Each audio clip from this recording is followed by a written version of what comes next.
So I'm going to wait just a few minutes as everybody filters in a little bit here.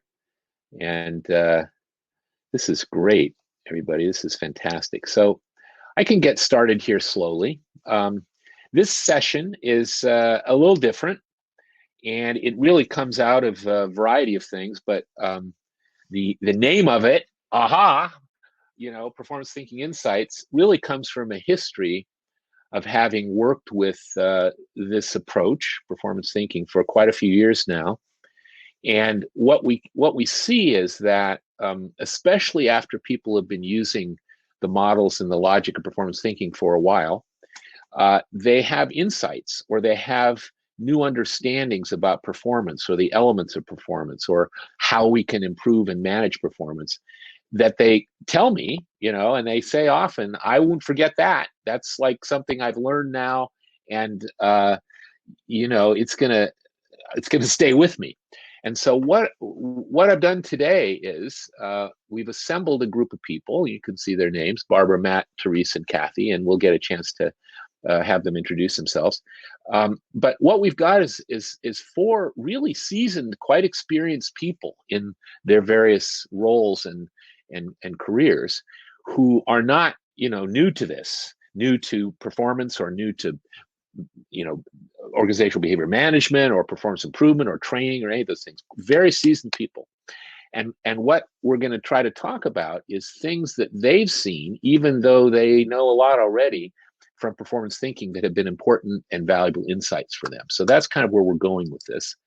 I want to introduce, and then we'll let them say a few things about themselves. Three of our four folks: Dr. Barbara Buckland, who I've been working with now for a couple of years, and who's a very seasoned instructional designer and performance improvement professional, former president of the Organizational Behavior Management Network. And she's been working with us a little bit on sales enablement over the last few years, actually a lot.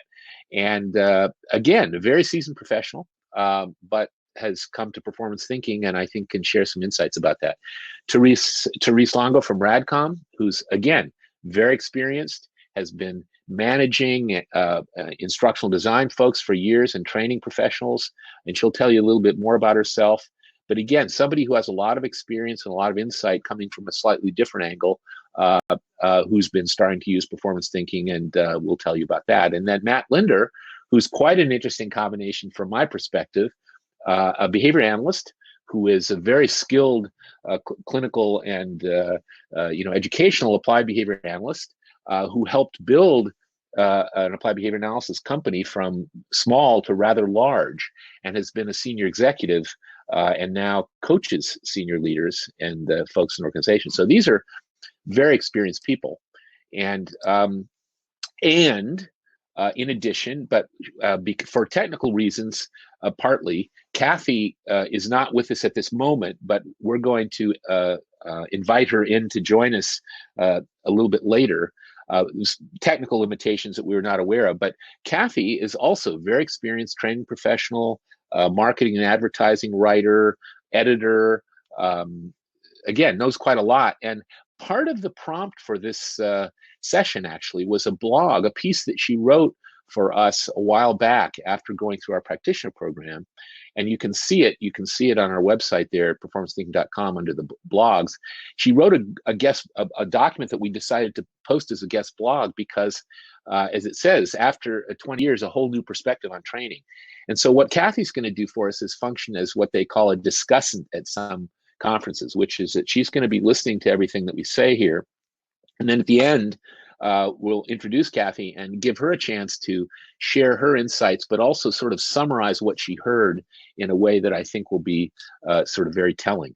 So let me, before we go any further, let me stop the slideshow and let Therese, Barbara, and Matt introduce themselves. Hold on for a second. I've got to stop the slides. And now maybe you all can re-emerge on the screen here. All right, so because Matt showed up on the upper right side, let you introduce yourself briefly. Matt, can you tell us a little bit about you? Sure. Thanks, Carl. I appreciate you having us. Well, Carl mentioned all the good stuff already. I kind of got pulled into executive leadership at an ABA company. As you know, we started with 30 people and we're growing and scaling, and ended up as the chief operating officer there as we went up to about 600 or so. And then looking to broaden my impact, started more down the performance improvement path, looking at different ways that I can impact more people and more employees by working through a bit of a consultative and coaching role. That's what's landed me here. Great. Thank you, Matt. I'm really glad to have you here, man. Therese?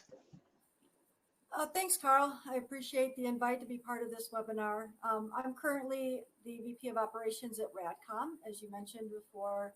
RADCOM's a training and technical documentation consulting company that's aspiring to be a performance improvement company. We're trying to bring that in as part of our service offerings. Personally, I have 20 years plus of experience in instructional design and found my way to your program a couple of years ago, and now trying to apply what I've learned as a performance thinking practitioner to RADCOM and to other clients. It's been really an exciting opportunity. That's great. Thank you, Therese. And Barbara. Hi, thanks, Carl. So again, Carl already mentioned most of the good stuff. I met Carl more than 20 years ago now, as he helped me with my master's thesis very long time ago. And I had been, I kept in touch with Carl, and I kind of followed his thinking and read a lot of his articles and attended his conference presentations through the years up until a few years ago when I started working more closely with him. And up to that point, I really thought I knew his approach.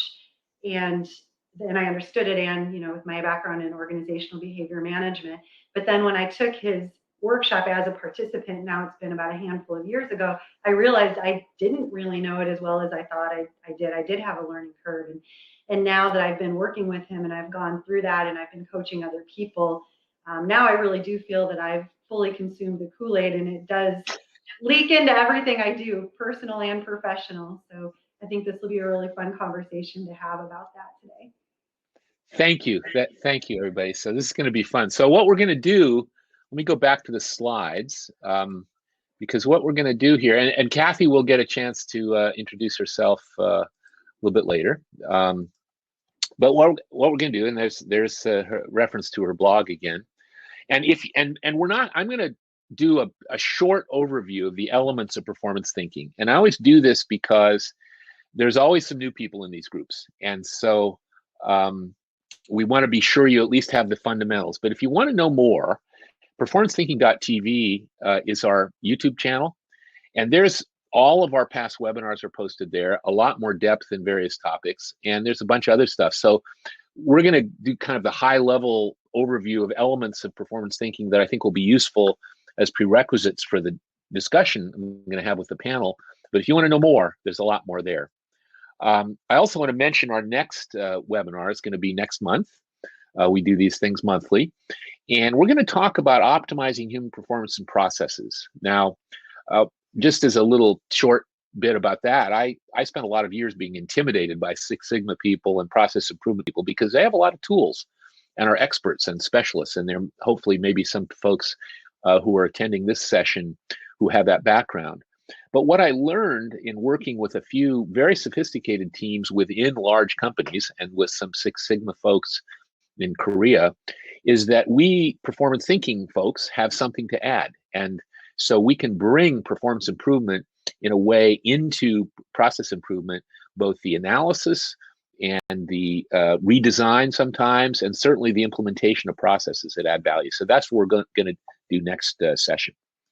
We're going to have a bunch more topics this year. What it looks like now is that in July we'll be partnering with Peter Doms, and we've been talking. He's a longtime strategic planning specialist, and we've been talking about the challenge of making strategic plans executable, because a lot of strategic plans don't really get executed, and it's not just because the people don't want to execute them. Often it's because the plans themselves don't link up to sort of practical implementation as well as they could. And so Peter and I have been talking about that, and we want to, in July, I believe we'll be doing a webinar on that.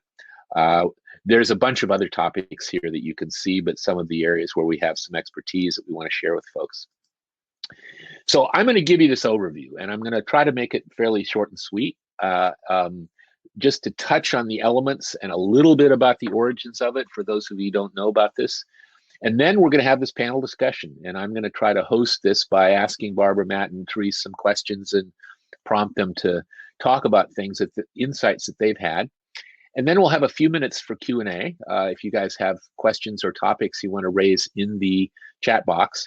And then we're going to have Cathy functioning as our discussant, and having absorbed everything that we say, and I'm sure taking notes, we're going to hear what she thinks the high points were, and I think that's going to be really fun. So that's the overview here. Before we get into it too much, though, I want to do a poll. We always try to find out who's in the room. And so I'm going to start this poll right now. And all it does is asks you to identify kind of the best descriptor of who you are. And so it's pretty straightforward. Performance consultant, we've got one or more. You know, we've got some executives and senior leaders, which is great. One of the things about the work that we do is that if senior executives and senior leaders get it, then they can drive that through their organization. We got some managers, got some HR and OD people. Looks like we may not have some process or quality professionals, although several of you have clicked on performance consultants. So a lot of times performance consultants know quite a lot about process. We got some others, not sure who the others are, but we'll find out, I'm sure. And let's see, is this just about stable? Looks like we're just about stable here. And so let me, I think I can publish these results and share them with you. I'm supposed to be able to, although it doesn't look like I was able to. That's very interesting. Let me just tell you then that about 16% of you are senior leaders and executives, about the same amount are managers or supervisors. We've got a small number of training professionals, about 8%, mostly performance consultants. We got some HR and organizational development people. Doesn't look like any process people who think of themselves as process specialists are here, and then we got a few others. Sorry about that. I thought that there's usually a button that says you can share the results, but it looks like maybe I didn't do that as well as I should have. So let's go back to the slides. So we know a little bit more about you now. And let's start with the usual thing. Virtually every program we ever do, every time we talk about this work, we put this statement up, and it seems pretty obvious, but it's worth stating, which is that our purpose, whether we're leaders or managers or performance professionals or OD people or process people or other, our purpose in almost always in organizations is to accelerate organizational results or business results through the performance of people. So that's just kind of the level setting thing about you know, what this work is about. Now, performance thinking, as some of you may know, and I'm sort of jumping to the punchline in a way, is really about simplicity in many ways. Because what we've done over about the last 30 years is encountered some of the very powerful performance improvement methodologies that are out there from people like Harless and Gilbert and Rumler and OBM folks, Breathauer and so forth. And we've tried to not make it simplistic, but make it accessible, if you will, simple, but not simplistic. And so like any other approach to performance improvement, whether for managers and leaders or for staff type folks, it's about analyzing and communicating about human performance in ways that are actionable and evidence-based. That's a given. But what's different about this approach is that we use these simple visual models, 2 of them, and plain English. We always say 2 pictures and 21 plain English words. And what we've managed to do, because those are very user-tested, we user-tested the language that we use to be sure that it communicates years ago. And what that allows us to do is to engage people in any level, in any function in organizations, in understanding performance and applying this approach at whatever level or whatever role they have. And what that also means is that we can build communities of shared practice. And I see, for example, Gina Rester-Zadro is here, who heads up one of the largest communities of performance thinking practitioners in the world, the largest, actually. It's in a global organization, over 250 folks. And yet, there's a community of practice there where people share this framework. And what that allows us to do is to drive collaboration and continuous improvement. So that's kind of the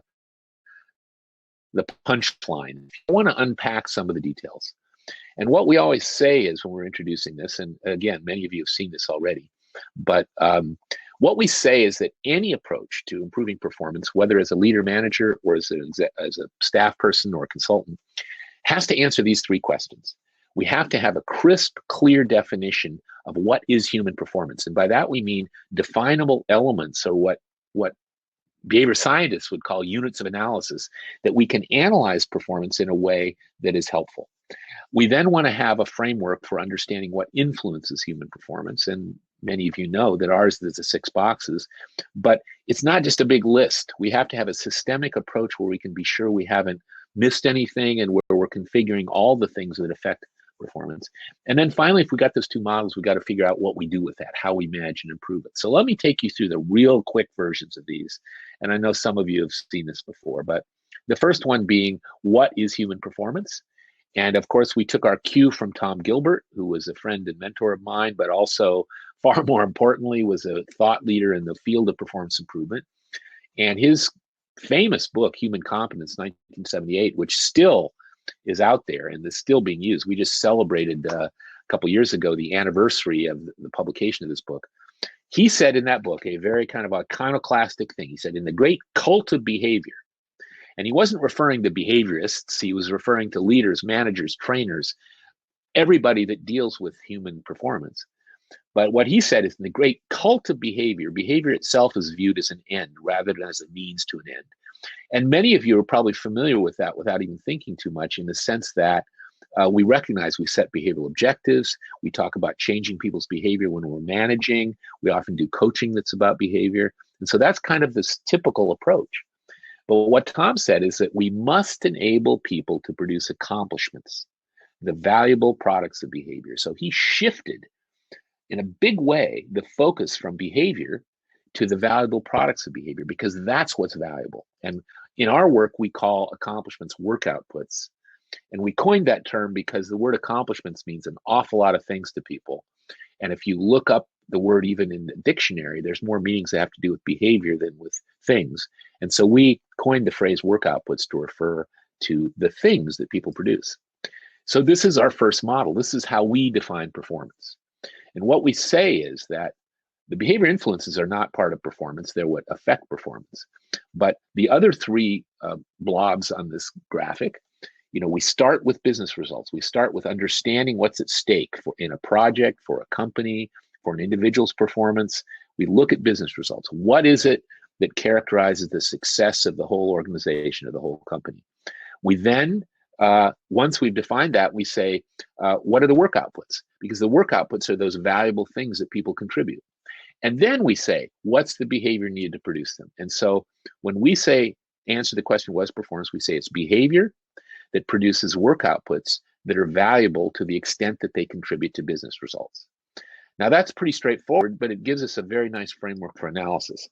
We add that little anchor there because we really do anchor our analysis. We anchor our thinking in those valuable contributions, those work outputs. And we also point out that if we're trying to connect up people, employees, participants in an organization, to the whole organization, to the results that that organization is seeking to achieve, it turns out that work outputs are the missing link. Because it's a little bit hard sometimes to say, well, if you behave this way, it'll affect revenue, or it'll affect, customer satisfaction or employee engagement. But if you define the work outputs, things like concrete deliverables or transactions or important decisions or relationships or milestones, those are all outputs, they're all things. If you identify those things, it's a lot easier to be able to say to a person or a team or a whole organization, if you produce these work outputs, to standard, to criterion, then it's credibly will have a contribution to one or more business results. So that's an important piece of this model. And this is, in summary, how we define what is performance. The second piece is, okay, fine, then what influences it? And, we started out with Tom Gilbert's behavior engineering model, as you can see in the screen. Now, that actually came from what's just above that 2x3 matrix, which is the slightly nerdy behavior science thing from B.F. Skinner, which was discriminative stimuli or antecedents set the occasion for responses or behavior that hopefully lead to reinforcing stimuli or consequences. And so that's where Skinner's research started out. And that's the way behavior scientists or applied behavior analysts think about what affects performance. But Gilbert was very smart, recognizing that in the world of work, there's a lot of individual variation. And so in the environment, we have information in the form of data, as he described it.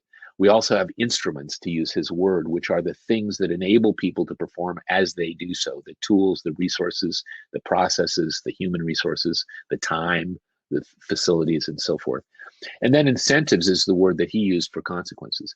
But what he also pointed out was that the individual or the people bring their own thing to the table. So a person has knowledge, their existing repertoire, what information that they already know, and that sets the occasion for performance as well.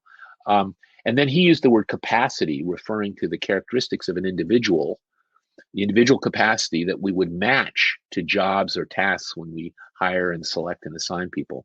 And then motives are the way he talked about whether incentives are going to be interesting to people. In other words, you can give somebody incentive, but if they don't care about it, it's not going to be useful. So he identified motives. We want to understand what people care about, basically. Now, this is a pretty powerful model, and I encountered it in the late 70s, early 80s, and got to know Tom. But when we started sharing it with our clients, trying to engage our clients in the conversation about performance, the language didn't work very well. They'd say, data, what do you mean by that? Is that spreadsheets or databases, or what is that? And we'd say, well, it's the information that people have that tells them, what they're supposed to be doing and what the level of performance is and how they're doing. Or instruments. People would be confused about that. They didn't quite know what we meant. And so this language got in the way. So I spent about 5 years toward the end of the 80s trying out different language until we came up with this. And so this is conceptually the same framework as Gilbert, but it has language that almost everybody gets pretty quickly. And with a little bit of feedback, a little bit of refinement, basically anybody can use this model. We've had senior executives use this and claim that it's fundamental to the way they think about managing other folks. And we've had high school educated frontline people working on, lean process, factory lines who could also understand and apply this. And so the plain Englishness of it is a big deal. We've also used it in ways that Tom didn't, but this is what influences performance. And then finally, how can we manage and improve it? Now what? So we got these two models, so what? Well, what we do is we just kind of put these two models together, because if it wasn't already obvious, the 6 boxes model is the way we make sense out of behavior influences. And then the logic is, let's start in whatever the situation is. If it's a project, if it's a big initiative, if it's a small problem, if it's a conversation with an individual that we're coaching or managing, what's at stake here for the business? What kind of organizational level business result is at stake for this project, for the success of whatever the thing is we're talking about? Once we know that, then we take a look at the performance that, in question, and we identify the work outputs, either produced by a role or an individual, or possibly produced in a process. But those are the things, the valuable things that people produce through their behavior. And that little circle around the arrow points out that we want to be sure we understand the link between those outputs and the organization's benefit, the business results. Once we know that, it's a heck of a lot easier to say, okay, now we can do task analyses, or we can interview and observe successful performers. We can actually look at what the behavior is that actually produces those work outputs at the highest level, consistently, efficiently, cost effectively, and so forth. Once we've identified those 3 elements, now we've got a framework for measurement, which we think of as a lot better than, for example, Kirkpatrick's framework, which people use in training often, because these are the elements of performance. So we can measure business results. They're lagging indicators, but it's still important. We can look at behavior, we can checklist it, we can count behavior. That's fairly expensive to do usually, and so we use it selectively when we're giving people feedback, when we are trying to diagnose why certain outputs aren't happening. And we can measure outputs that are good ones. And that's where we think measurement can really find a lot of opportunity. In fact, our last webinar was about that. So now we've got measures. Now we take a look at the behavior influences and we analyze if it's existing performance, we analyze what's working and what's not in each of the cells, what's positive, what's missing, what's negative. We then brainstorm possible improvements. And then ideally working with the individual, if it's a coaching or management situation, or working with the team or working with our stakeholders, we actually choose the combination of behavior influences that we then implement, measure, and continuously adjust. So this is, again, the simple version of the methodology, but basically every application we have follows this logic. And what we find is that literally anybody can apply it. We've worked with very senior executives, chairs and CEOs of organizations in Korea and America and elsewhere. We've worked with frontline supervisors in ABA companies, in manufacturing companies. We've worked with training professionals, OD, process improvement, you name it. Everybody can use these models and find ways to apply them. And in fact, and this is kind of the shameless commerce part, if you go to our website, look at our programs and services, you'll see down the left, we've sort of identified the different levels and functions of people who can use these things, and we've tried to build ways to enable them to do so. So that's the quick overview. I want to do another little poll here because what we think is that our approach uniquely addresses certain issues and problems. And this is kind of maybe a slightly funny poll, but I want to go to the second poll we have here. And what this poll asks you to do, there's several peculiar challenges that people in organizations who are trying to manage performance effectively and drive and support the performance of people in the organizations encounter. And these are things which not everybody might think about initially, but we want to give you this list and see what you think. So, the question is, which challenge or challenges get in the way of your effort to improve organizational performance from wherever it is you sit? So you have to read these. Maybe I'll just give you a few moments to take a look at it. All of the above. There we go. That's a common answer. So performance improvement efforts disconnected. That's a common one. That is, you have the training department and the process improvement guys and the compensation people, and they don't actually line up with one another sometimes. Or the one about challenges with collaboration between performance improvement staff and leaders. Those of you who are performance consultants know that when you implement some new thing, whether it's training or a new process improvement thing or whatever, you need to get the supervisors, managers, and leaders on board to do their part. And so a lot of times that's a really hard thing to do. People unclear about how they contribute to the organization it looks like a challenge too for some people. So this just gives you a flavor of some of the things that we think. I think the collaboration one is a big deal. It's roughly about 40% of people said all of the above. About 35% of people said collaboration between performance improvement staff and leaders. And then about 20% said performance improvement disconnected and siloed, and the other ones are close to zero. So that's kind of the summary, but it's not surprising. And I think in particular, those of you who are performance improvement professionals probably often are challenged by engaging the managers and supervisors and leaders. So I want to now move into this discussion with our colleagues here. And so I think the best way to do this is for me to stop the slides and just a moment here. I'm just checking in some things. I'm going to stop the slides and then we can have our colleagues reappear. And could you guys turn on your videos and stuff? All right, they're back.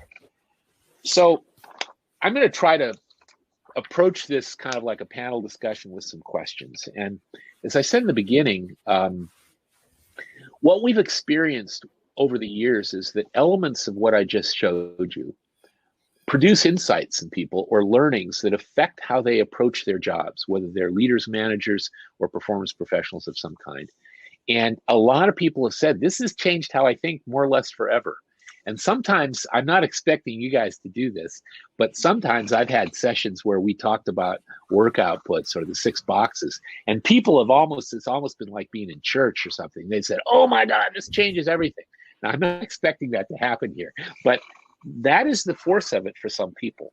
And so what I'm hoping here is that we will float to the surface some of the issues that you guys maybe already kind of knew about, and this was you got some new insights from performance thinking, or possibly things that you hadn't thought about before. And so the place to start, I think, is kind of with Gilbert's insight, which is that we focus on accomplishments or work outputs. It drives everything we do because we think that's where the value is. And let me just start with Matt, because I know you've worked with individuals, you've worked with a whole organization. Has that focus on accomplishments, like, changed you or given you insights that are new or different? Absolutely. Well, I think most importantly, it gives you another way to think about something. I think, within performance thinking, you want to have a different model to go through, and being able to look at things as a behavior analyst and then take it one step further to outputs and accomplishments. It just gives me another tool in the toolbox for troubleshooting different situations. For example, there was a project we were working on for our billing department at my former company. And one of the things in there was an SOP of the billing process. And the billing process and collections and everything can be a very cumbersome process in the ABA world if you're not familiar with it. Makes you want to tear your hair out. And so to try to bring some structure to this and allow for cross-training, the SOP was a necessary thing so that everybody followed the standard operating procedure. But it was such a long output. It was such a long document that every week when I would check in on the team, I'd say, hey, how's the SOP coming? And I would get, I'm working on it. And that is behavior, right? They're working on it, sure. But it's such a big ask. It's such a big product that what we ended up doing was breaking it up into smaller sections. Section 1 of the SOP, section 2 of the SOP. And there were weeks that, all right, cool, I got one section, I got 2 sections finished. Just breaking it up into smaller pieces that were countable and easier to accomplish within a set of time. It made all the difference and expedited the completion of the project. Wow, that's a new idea for me, Matt. And I've been looking at this for a long time. We talk about, outputs and sub-outputs, but you've translated that into making it easier for people to do a chunk at a time, that's a new one for me. So thank you. That's a good idea. Yeah, for sure. That's great. So Therese, I'm curious, do you have any thoughts about this? How has the accomplishment-based approach or the output-based approach changed your thinking or your approach? So for us, being in an environment that's remote, and most of our consultants are remote, having an accomplishment-based way to measure things has been really helpful. So we can take each of the things that they deliver and put criteria to it and behaviors and be able to give them something to kind of hang their hat on. So we've actually been applying the output-based approach to our whole company. And we're using that as a way to evaluate performance for people who are not in the office every day. So, behavior is hard to observe.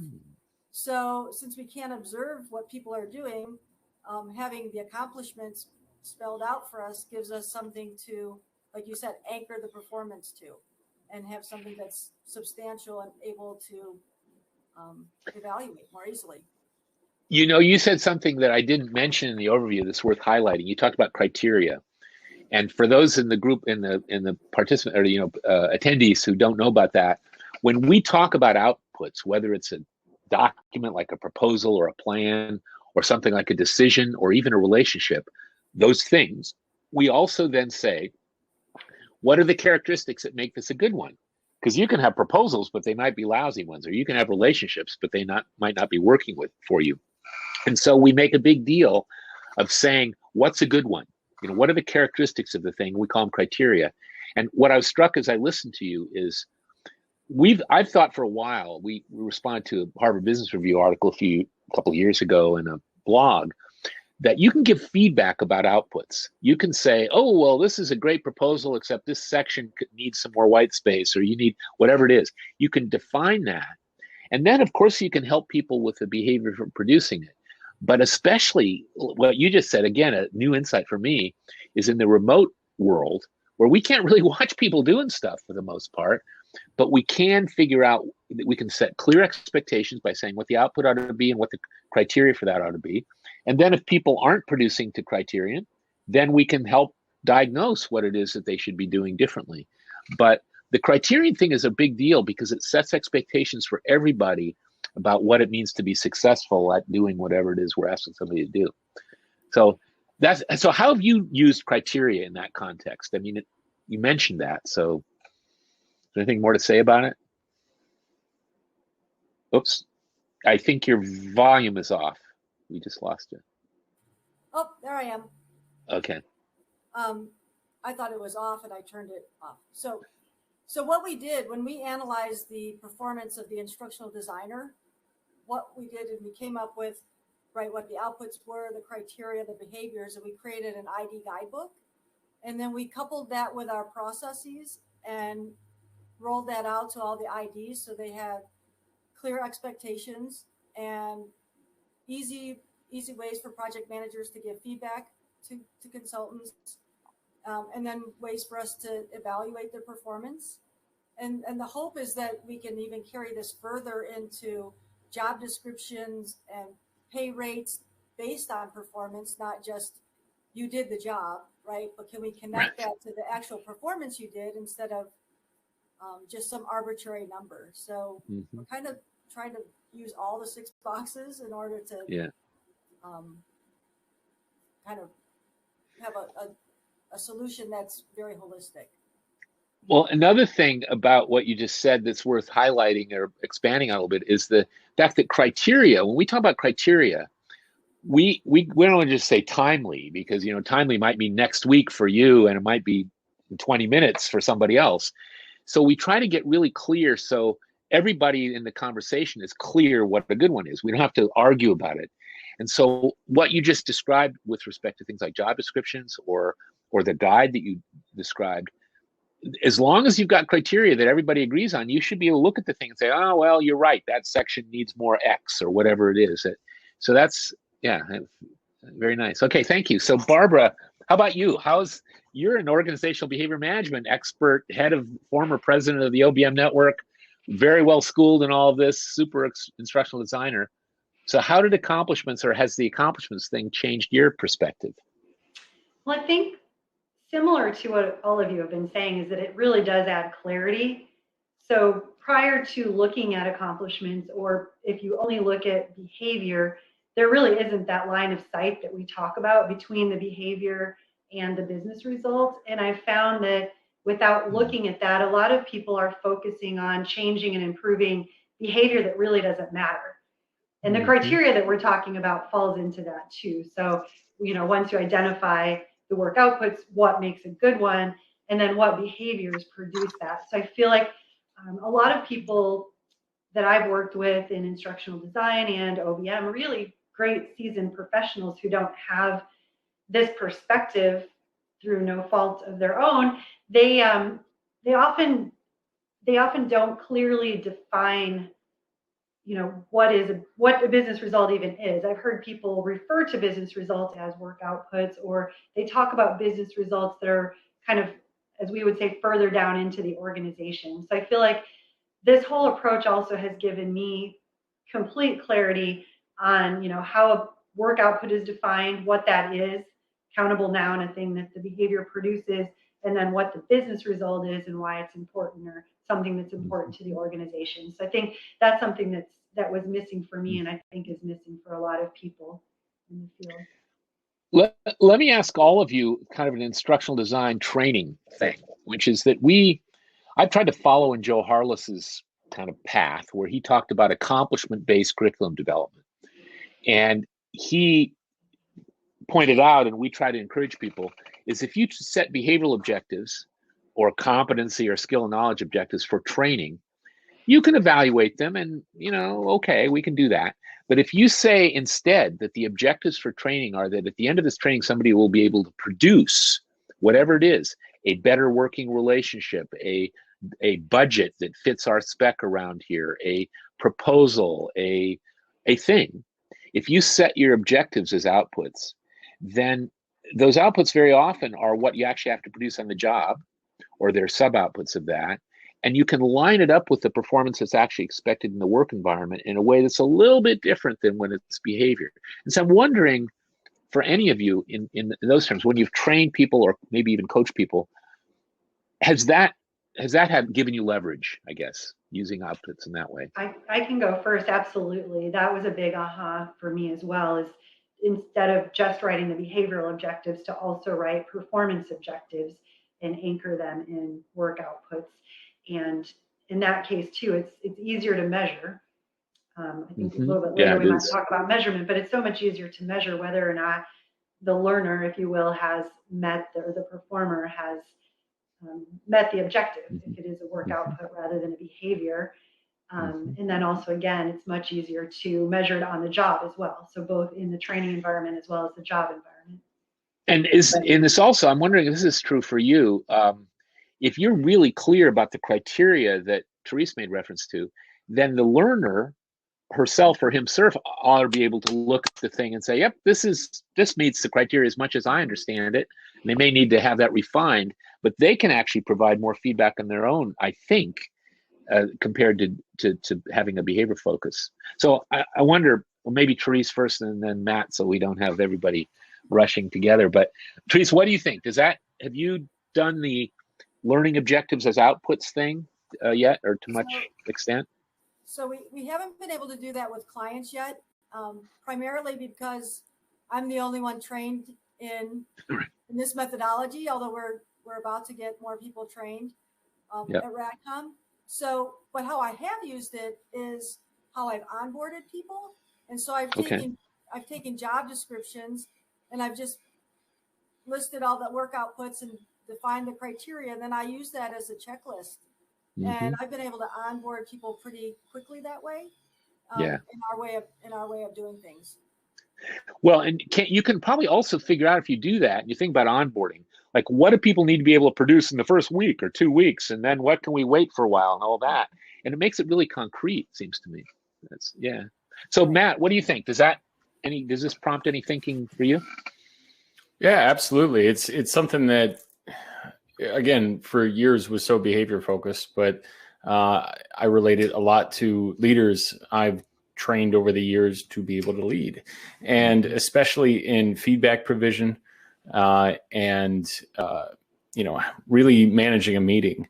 There are a lot of outputs associated with both of those things that you need to teach people how to do first, and then they'll be able to produce them. So for feedback specifically, being able to produce clear and concise feedback and have the record afterwards in terminology that person's going to understand, typically written format, is a pretty simple process. But being able to produce that after you have a conversation with somebody isn't always the easiest thing because of how we hear things and biases and all that, right? And then meetings, just being able to delegate different items and create the list of action items is a huge output for every meeting, because it gives you something to base the future meeting off of. You've already created the agenda to review for the next meeting on an outputs basis.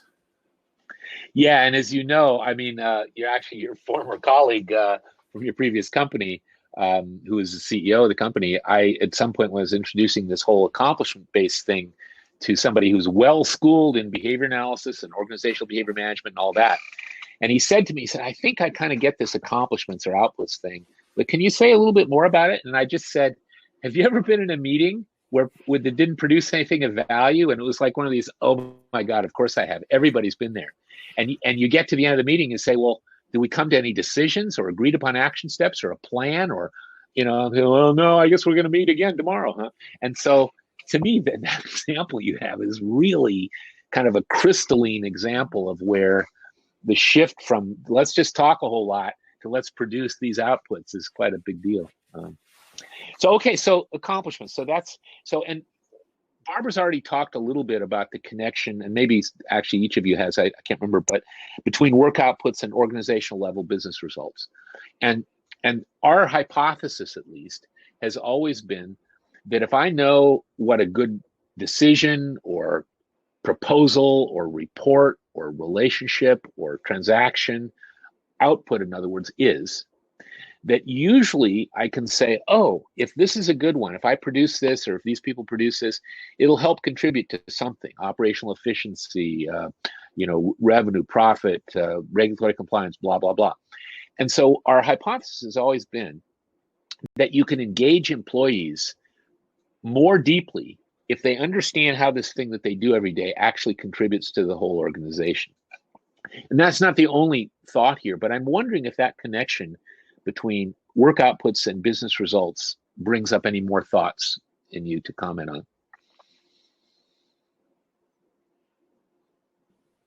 I think the point on providing rationale for how the actions of people produce valuable components and outputs for the company that then impacts business results, it's so much better than saying because I said so, or I'm your manager. And people don't respect that. They're not going to follow what you ask them to do in the future.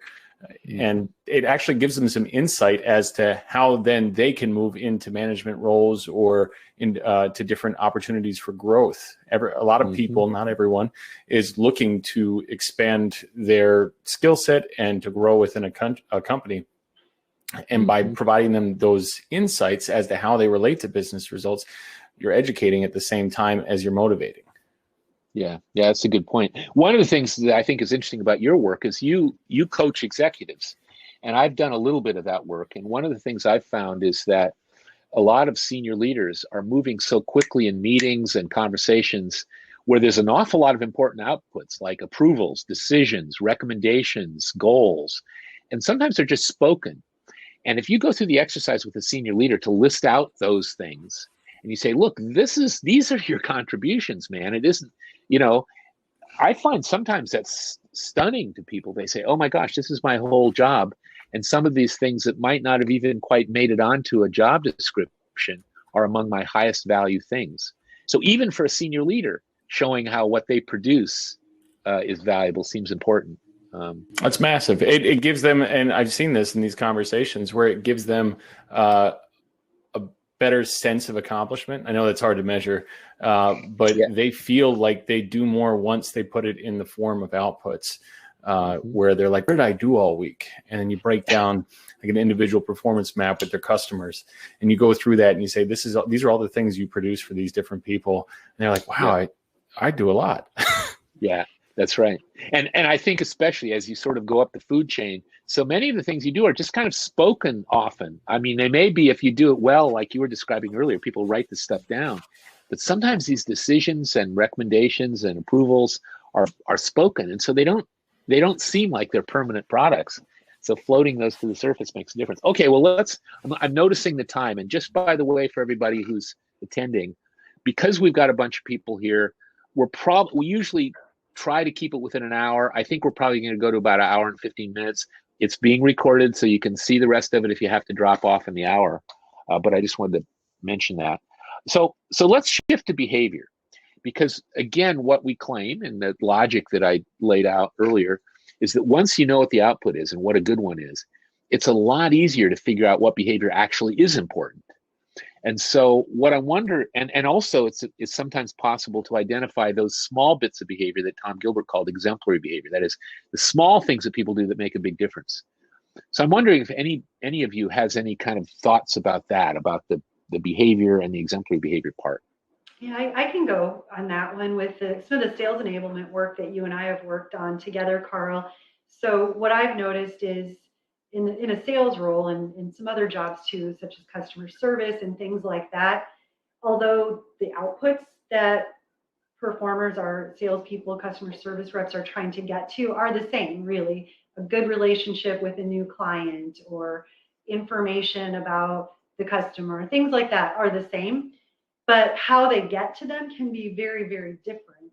So in anchoring the analysis and the performance improvement to those work outputs and criteria for a good one, if you have two different salespeople, their behavior, like I said, can be very, very different in how they get to that, but they can both produce the same work output that meet the same criteria. So for me, that's been an aha and something that's been really, really helpful in looking at sales performance.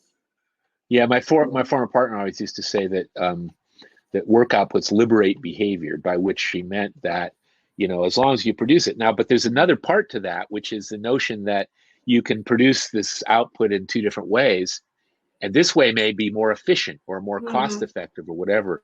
And so when you anchor it in outputs, you can sometimes say, oh, hey, that's look at her, look at him, he does it this way, let's try to get everybody doing it that way because it makes a difference. So I'm wondering, maybe Therese, does that ring a bell for you, or is that, you know? That's exactly what my experience has been. What Barbara shared is that, you know, with instructional design and managing instructional designers, and we have people coming from all different backgrounds, right? They're going to do it all their own way, and a way to kind of help control that a little bit so that you can get the outputs you're looking for is to have done that analysis and have the criteria. Otherwise, you could get halfway through a project or all the way through a project, and you're going to have something that you're like, whoa, what's this? This isn't what I was expecting. And so it helps you monitor that, and you can do it in increments throughout the project to monitor that performance. So, yeah, that's a good one. So, you know, I'm just reminded that at least two people here, Matt and Barbara, have extensive and deep background in behavior science and applied behavior science, organizational behavior management. And so, you know, I used to think that the reason that I had trouble teaching people about accomplishments was because I worked with a lot of behaviorists or trainers.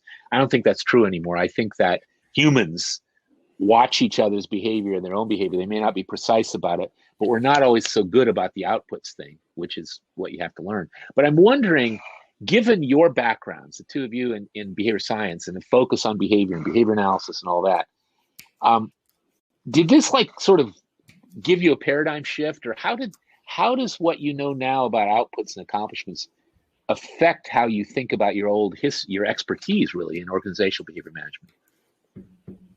I think it's just another. Oh, sorry. Go ahead, Matt. You go first. Okay. Yeah, sure. Thank you. With me, everything was about how everything was done, not exactly what was being produced. And I think it's just one step further, just like it on the chart. When you go through that, the outputs follow the behavior. That is exactly how I go through things with people, especially when people aren't familiar with the model. We're trying to talk about outputs, and they tell me what they did, and I say, take it one step further. What was the result? What did you produce? And that gives them almost this sense of accomplishment. It's like when I'm drinking my coffee in the morning and I see the freshly mowed lawn out there, and I mowed the lawn and I produced that, you know, nice landscape, and I get to look at it now. So that's what it helps to manifest that for other people who don't necessarily go the next step. Yeah, you know, that's a funny one. I often go out and look at my cleaned up garage more than once. You know, I spent Saturday cleaning the garage, and then I go out and say, oh, isn't that nice? And the same thing goes, it's probably very egotistical, but I love reading my own stuff when it's final version of things. I go back and look at it. There's this inherent thing we like about what we produced, I think, that you can connect people up to. Barbara, what other were you people add? Oh, go ahead. Other people often don't care nearly as much about your outputs as you do. I found that as well. I'll tell my wife, I'm like, look at the yard. Doesn't it look beautiful? And she's like, it's fine. It's the yard. You know? And I'm like, fair enough. So Barbara, what were you going to add to that topic? I was just going to say it's another tool in my toolbox, and it's an easier way to measure. And I think I mentioned measurement before, whereas behavior is very difficult to measure. It's costly. It's time consuming. Sometimes you simply just cannot observe behavior and measure it. But if you have that work output, you can measure it. So now it's a decision, you know, do I need to absolutely observe and measure the behavior. And sometimes, yes, someone in the chat, Marty, said achieving must also be by ethical behavior. If there's a concern like that, sometimes, yes, absolutely watch the behavior. But if it's not, then look at the work output and see what that is. So again, just another tool in the toolkit that makes life easier. Well, and it's interesting because, for example, in customer service or in safety, areas like that, where people aren't accomplishing what it is, or if they're having accidents or whatever it is, you want to look at the behavior. Of course, there's no question about that. And so one of the things I always want to be careful about, because I know in our attendees, there's a bunch of people who, like us, have backgrounds in behavior science. I mean, I was a student with B.F. Skinner. I'm a full-on behavior science guy. But what I think, so was Tom Gilbert. Tom Gilbert did a postdoc with Skinner. And so it's not like we're rejecting anything about behavior analysis. We're just saying, as several of you said, kind of taking the next step, which is, and this is really nerdy, I apologize, but for the behaviorists in the group, they'll like it. For the rat in the operant conditioning chamber, the actual accomplishment is the switch closure, because the switch closure is what gets them food. And so it's not just the front end of the rat moving or behaving, it's that it actually produces an output. And so to me, that just takes it another step, as you guys were saying. So maybe let's shift, because time is running a little short, but not too bad. You mentioned measurement a couple of times, Barbara. So let me ask you about your thought. I mean, you've already said a couple of things, but anything else you want to add about the measurement topic? I don't think so. I think I pretty much covered it. And for me, it is a big deal, which is probably why I keep mentioning it. It's one of those things that makes work outputs so valuable and so important, is that they're easy to measure. They're countable. They're permanent products. So that's probably all I have to say. Maybe I should ask Matt also, because in your previous job, I sat through a morning where you led an executive team looking at pretty much every bit of data in that organization. And so I know you're very measurement focused, very data-based. So I'm wondering, in your world, has the whole thing about outputs and the performance chain as a framework for measurement, has that affected the way you think about measurement? Absolutely, because it helps to, I think, bridge the gap between the outputs and the business results a little bit when you measure them in the proper way. Mm-hmm. And what I mean by that is determining a functional relation from outputs produced to see if they are in fact valuable. Because not every output is going to be valuable in every situation, and it's not necessarily going to contribute in the way you want it to towards your business result that you've identified. So if you're changing things and you're producing something and you're not seeing what you want to see from the business result measurements, all right, cool, we're spinning our tires here. We need to stop that. That's waste. Let's try something else. Mm-hmm. Yeah, and a lot of times also, like in sales, for example, where there's a whole set of milestones or outputs from, initial contact to closing a deal. A lot of times what you do is you go in and you say, well, we're not getting the business. Like, which outputs are we not getting? Which milestones are you not hitting? Oh, you're not developing a relationship with the CFO and the prospective client. No wonder, because they have a lot of leverage. So then you zero in on that, and then you say, let's see how you're doing that. And we talk about behavior, but that's a good point. So Therese, in your world, either as a leader, manager, or as an instructional designer, has this affected the way you think about measurement at all? So for me, I think, at RADCOM, we've been looking for years at ways to measure the instructional design products. And with instructional design in general, it's hard to measure. People find that kind of an elusive thing. But after creating that ID guidebook that I mentioned earlier, it provided all the criteria I needed to easily move into an evaluation tool that can be turned into a checklist that, okay, now we're at this point, let's just check this off. And we haven't implemented it yet, but we're in the process of creating that tool that will be rolled out to the whole team in a way for us then to measure the actual quality of the product. Yeah, I was just struck by another example of measurement. Actually, when I first met you, Matt, in that executive meeting I was telling you about, you guys did a sort of employee satisfaction thing where people would rate how good their mentoring experience was that week. And you did the classic thing that most people do, which is that they do a rating scale and they add up all the ratings and they divide by the number of ratings and they come up with like 4.7 or whatever it is. And I said, hey, why don't you count the number of people who said you're 5, a number of 4, 3, which is how Amazon.com does it. They count up the number of people who rate somebody or something. At that point, it's your output. The organization is producing employees who say, I'm really happy with mentoring, or I'm kind of happy, or I'm not very happy. So that was a cool example to me of shifting, of using the outputs thing in a different way. Anyway. Yeah, it was an easy change because we already had the data. It was just a simple change to some formulas, and they ended up looking almost exactly like Amazon's ratings. It's a decent model to follow. Yeah. Okay. So we're finally to, of course, the part that everybody thinks this is about, which is the 6 boxes model. And I always say it's the easiest part, but everybody thinks it's so, you can just introduce it to people and they start using it. Maybe I should just ask you guys, how has that framework affected the way you think about performance and efforts to improve it? And start with anybody.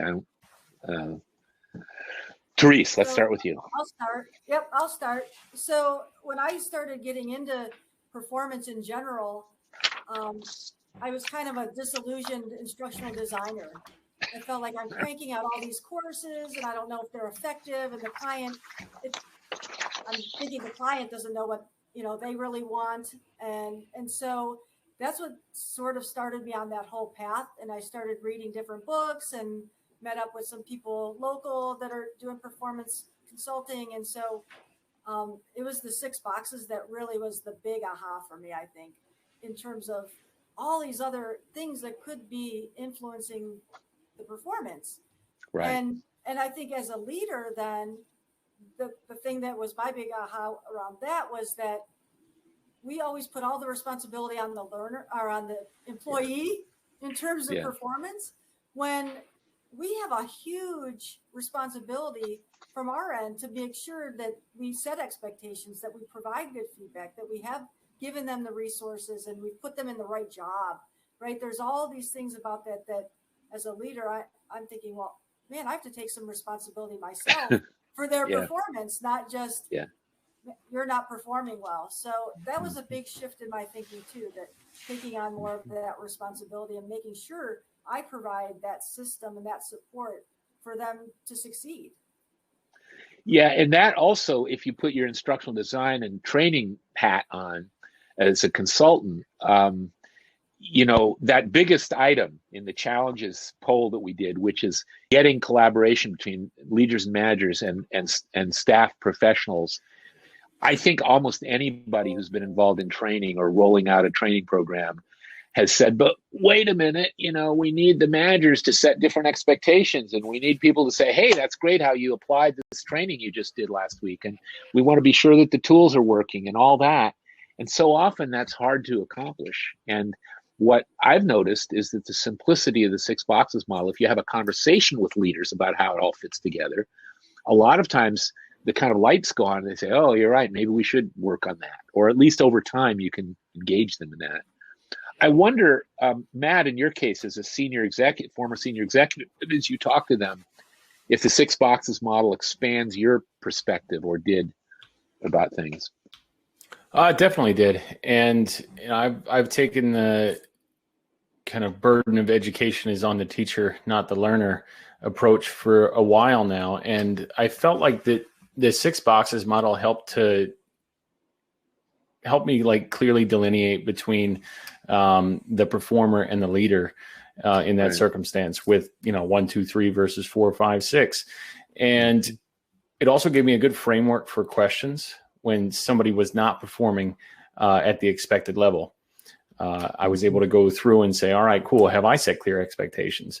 Oh, you're having trouble with one of your performance. Did you set clear expectations? What do they look like? Do they understand the expectations? Are they actually expectations?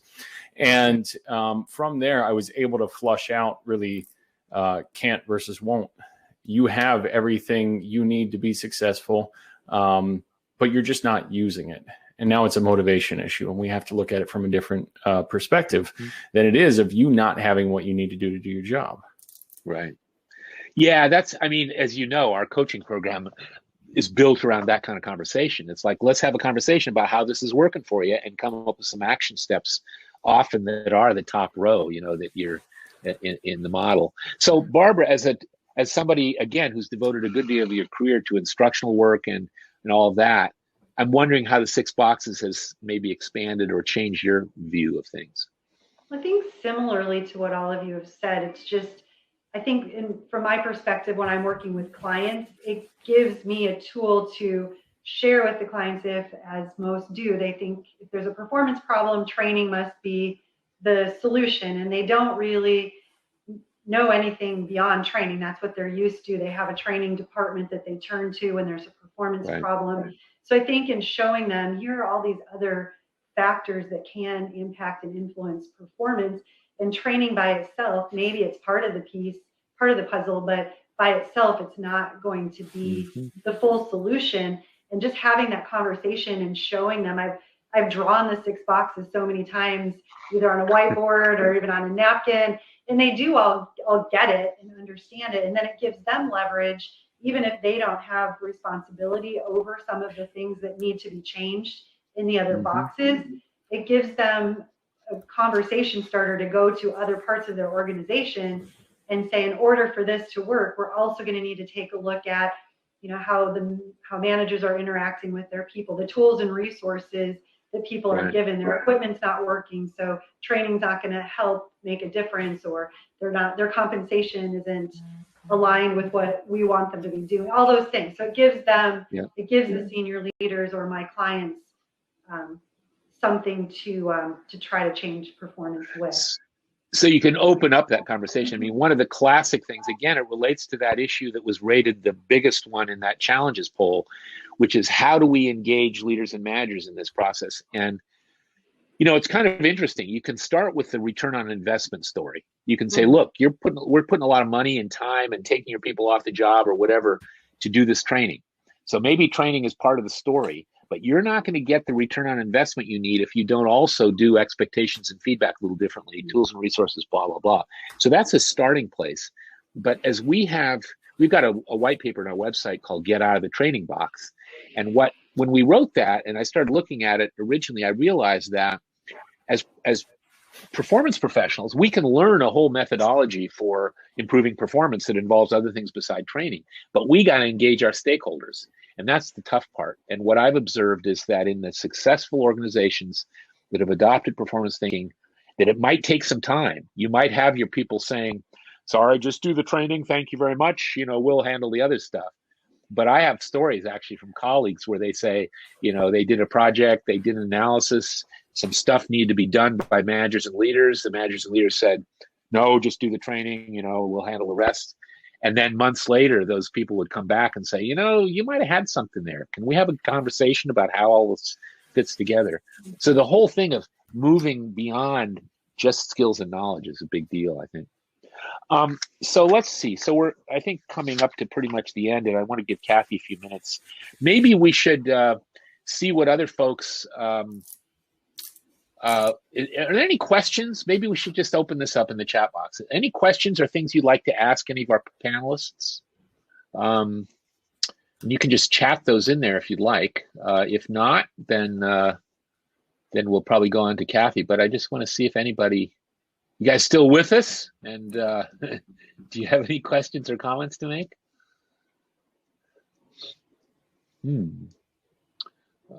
Let's see. Doesn't look like there's a lot of activity there.